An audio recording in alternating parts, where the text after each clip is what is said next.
All right.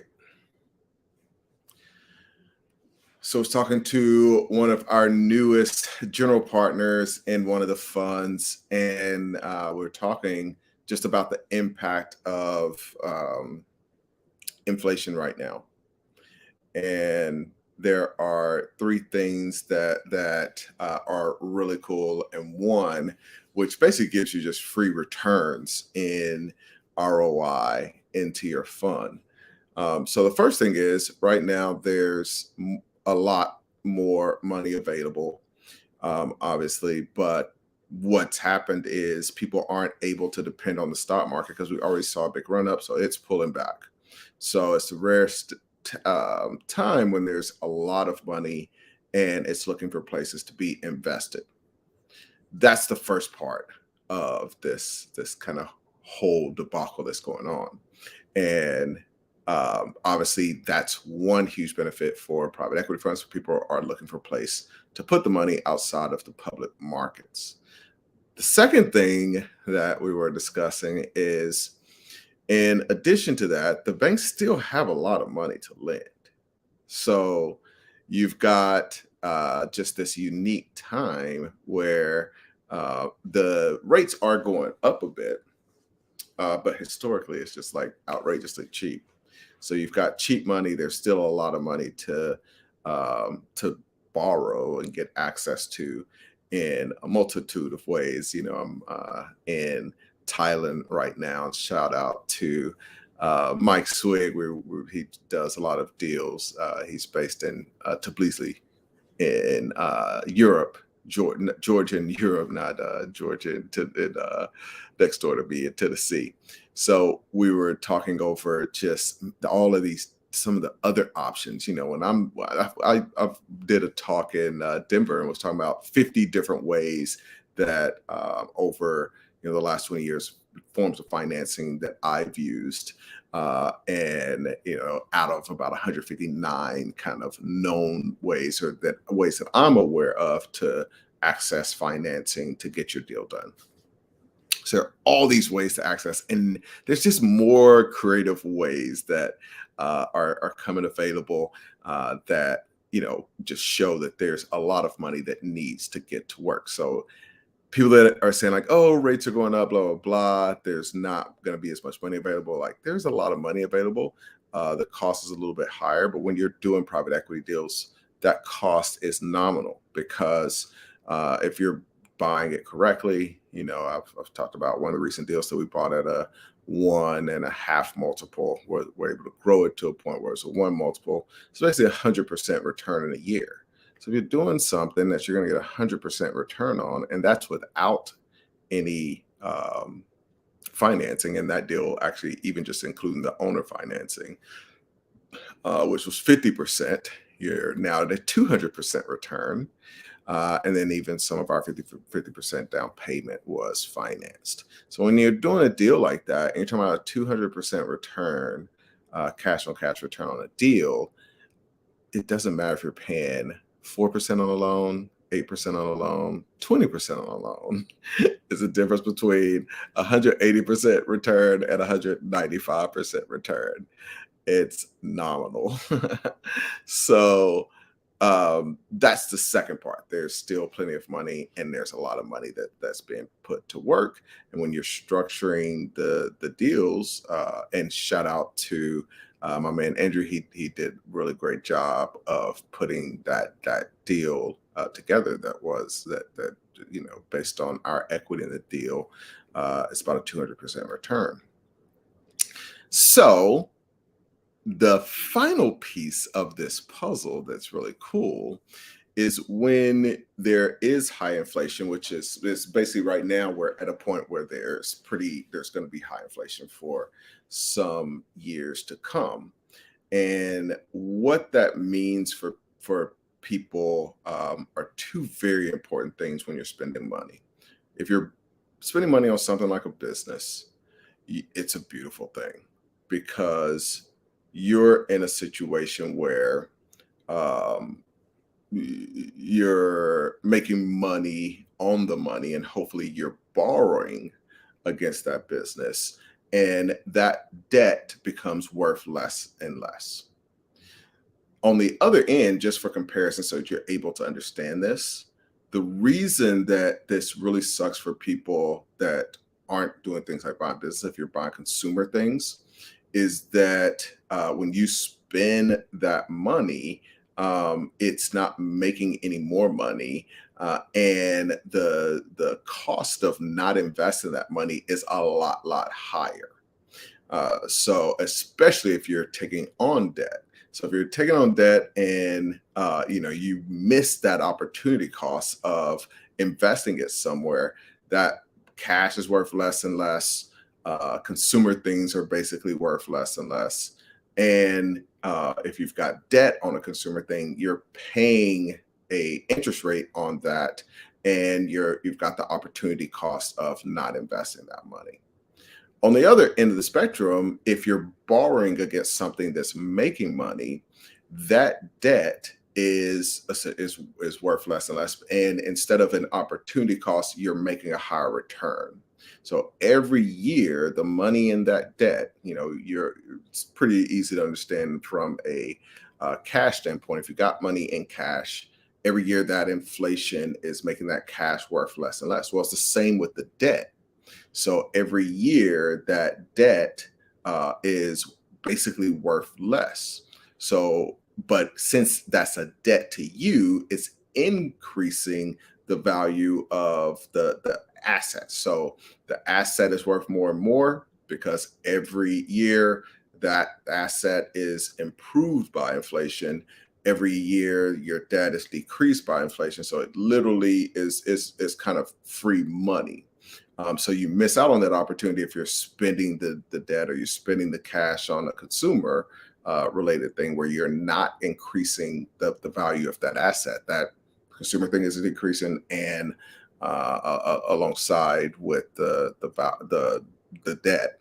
But for us in a business, that is literally increasing over the period of time, and so you have this spread between the two, which equals higher returns for you. So you got these three combination of things that are just really unique. I mean, it's rare that all of those coincide. Usually there's a recession and there's not a lot of money just floating around, and it's not a recession, and you just had trillions of dollars being printed by the government. That's a very rare occurrence. So to have trillions of dollars in the market, we're seeing all kinds of creative new things where people are figuring out ways to allow small businesses and businesses in general to get access to funds. Now, if you're in a startup, this does not apply to you. Nobody wants to lend to startups, they're too risky.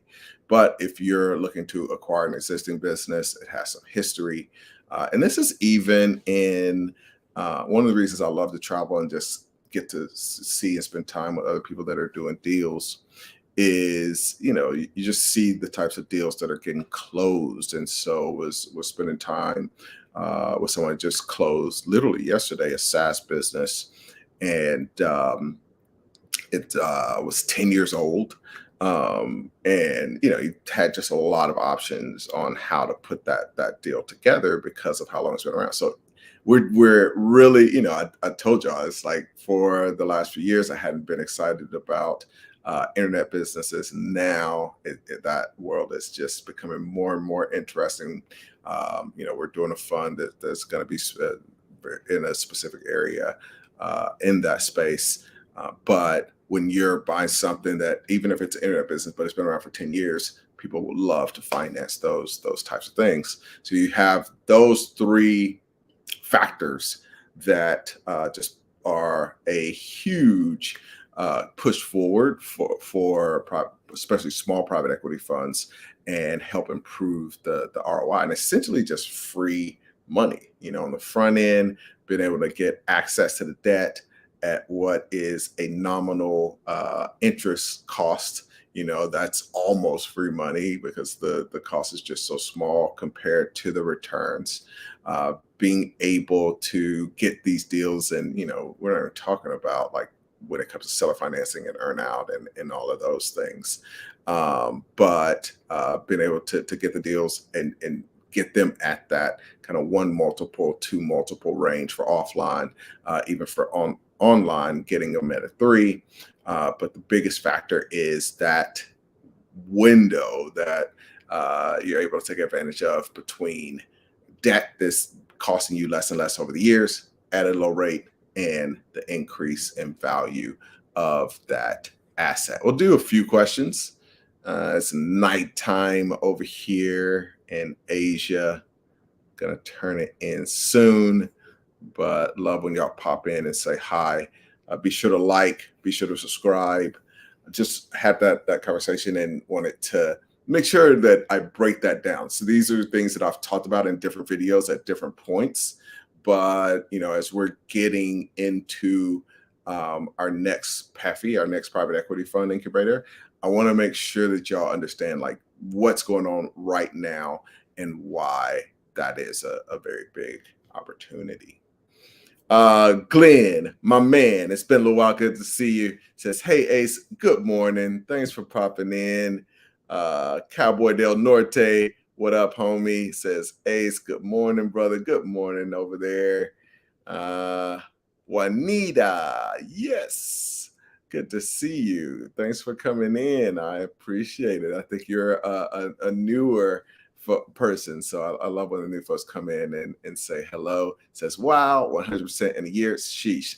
Yes, exactly. And it really is crazy. But to break that down, in this world, like, and that's really not it. It was, like I said, it's a little bit more than 200%. But the reason that is possible is, number one, having a motivated seller.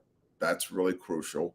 Number two, being able to give them the convenience of taking something off of their hands. In that case, we had a motivated seller for some health reasons, and then knowing how to structure the deal. So we bought it at what was really a 1.5. So if you're looking at like a 1.5 times earnings, that's going to be about a 75% return.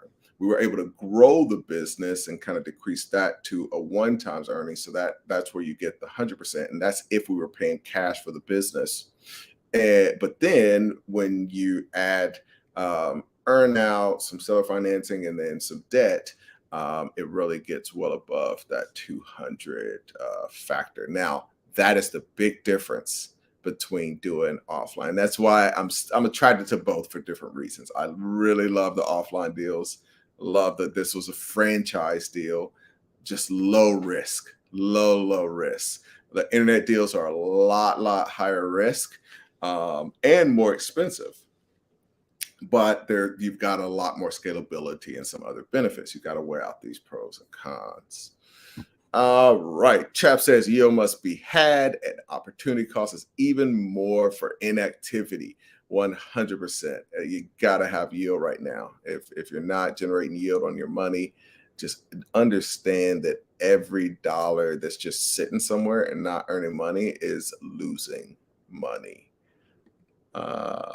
Chap, yeah, you've made this excellent point in the past. How good debt in high inflationary period is actually opportunity silver lined. 100%, chap.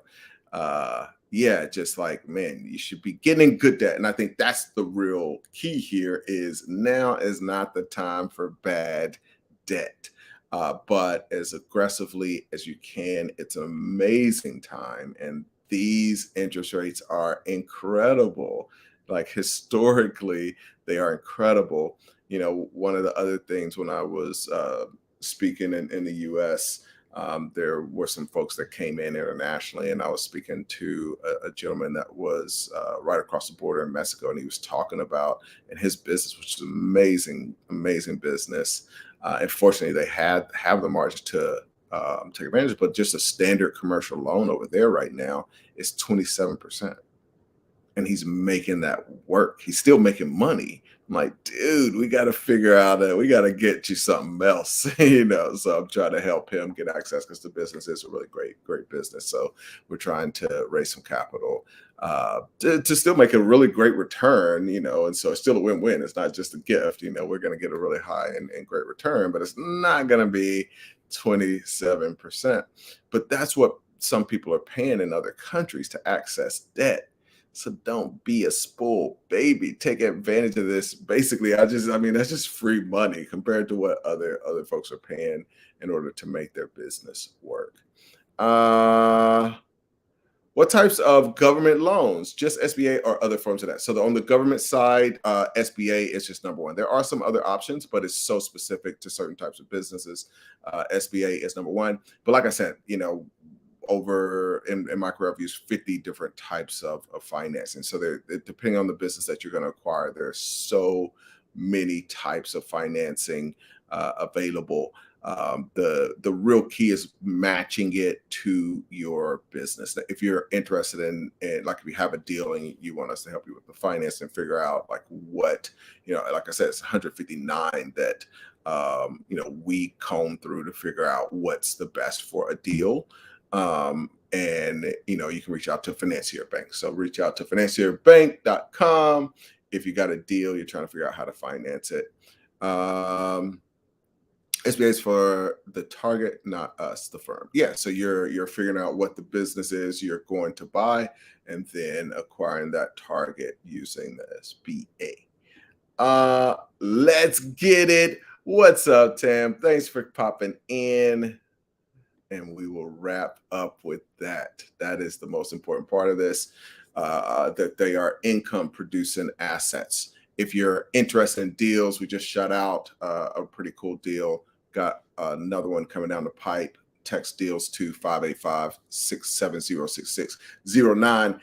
Be sure to comment with your questions, and I'll get those. Can be things that I do future videos about.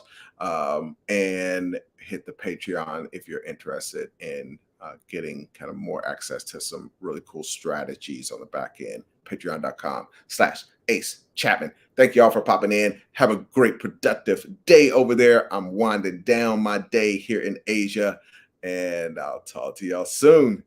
Thank you for joining me. A little breakfast together, All right. Have a good one.